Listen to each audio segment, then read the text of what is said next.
Okay, fight fans, fight fiends, welcome back to Manny's Thoughts. I, of course, Manny MTL or Manny Montreal. Make sure to check me out on Facebook, Twitter, Instagram, and obviously, thefightcity.com. As usual, I'll be giving you guys my thoughts on what's going down in the world of combat sports. Let's get started. Okay, so first up, before I get to the good news, a little bit of bad news.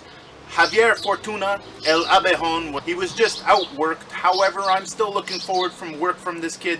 He's going to come back stronger, I know it. Now, speaking of coming back stronger, there is no other choice for Francy Ntetu, who was basically handed one of the worst referee stoppages in the history of boxing.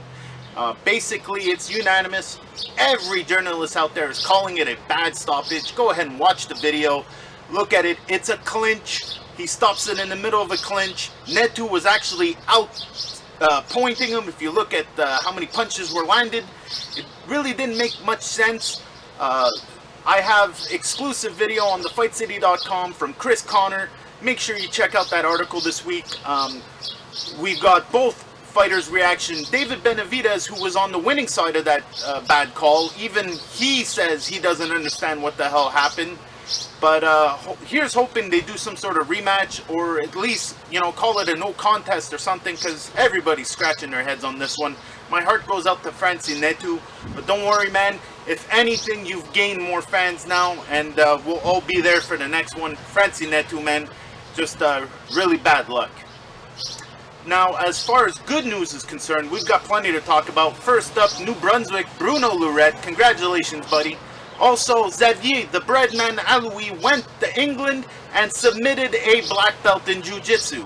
That's right, the kid's on a tear. He's heading to the UFC, and there's nothing anybody can do about it. Xavier Alaoui, watch out for him. As far as boxing's concerned, we were treated to some beautiful fights. Benn had a first-round destruction. Chris Eubank Jr. did as predicted, had a solid fight, called out Triple G. Didn't really make much sense, but it is what it is.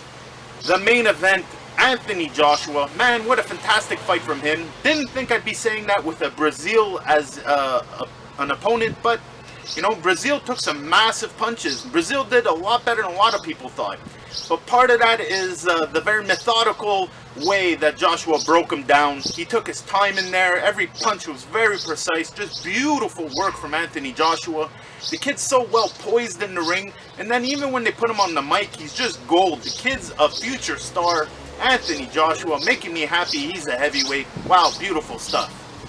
Now, as far as Showtime Boxing is concerned, as we all know, I've already mentioned the really weird decision for Francy Ntetu. But on the good note of things, Heather the Heat Hardy, Triple H, pretty much the queen of boxing in my eye, just had a fantastic fight. She improved her record to 17-0. Good on you, Heather Hardy. Also on the card, the main event, which everyone is talking about now. I don't see anybody complaining that it was on free TV. Way to go, PBC. I told everybody to wait, that the good fights were coming, that part of this was the process. In order to maintain the market, you got to saturate it, and that's what PBC's been doing. I think that CBS is going to be quite pleased with the ratings of that fight. What a fantastic fight. Good job, Thurman and Porter. Everyone's walking away hoping there's a rematch. I'm calling it now. I want a trilogy. That was just beautiful stuff. Just great boxing on both guys' parts. Look forward for more from both of them. Just a quick note before I let you guys go. Honestly, Steve Wilis, one of the best refs in the game. I really enjoy his work. He's barely in the ring when the action's going on, and when he needs to stop it, he just pops in there, separates it, and gets the hell out. Honestly, everyone always makes fun of his facial expressions, but I think it's awesome. He is so into it. He is watching every punch. Nothing gets by him. He's by far my second favorite ref in the game. Steve Wilis, good job, buddy. Part of the reason everyone's talking about that fight is because of you. Great job reffing. Okay, so as far as what's going on in the Fight City or on thefightcity.com, as usual, great articles and posts, terrific stuff for you guys to check out. Make sure you hit us up on Facebook, like and share our stuff on there as well. Make sure you check out the YouTube channels. We put up some terrific videos. As far as what's going on in the Fight City, we've got something coming up July 7th. Ida Tiger Management has announced a terrific card at the Claude-Robillard Center.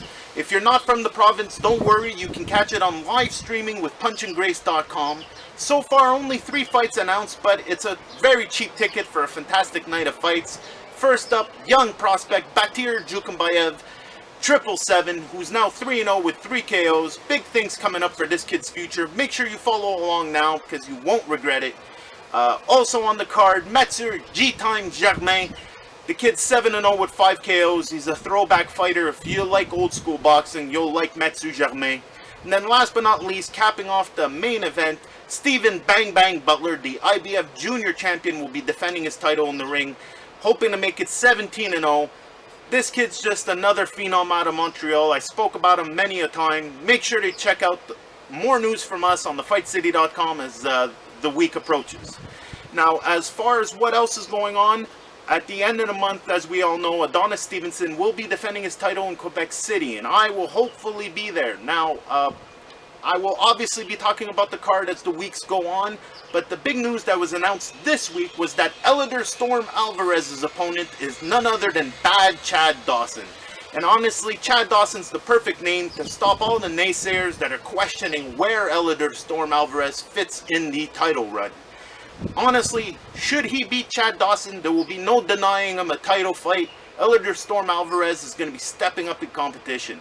Chad Dawson is the measuring stick as far as I'm concerned, and I'm very happy about this fight. Now, before I let you guys go, make sure you check out my next video or hit the link in the description. You can check out what to watch and when to watch it as far as what's on TV this week. That's it for me this week. Make sure you like, share, subscribe, and do all that good stuff. I'll see you guys next week.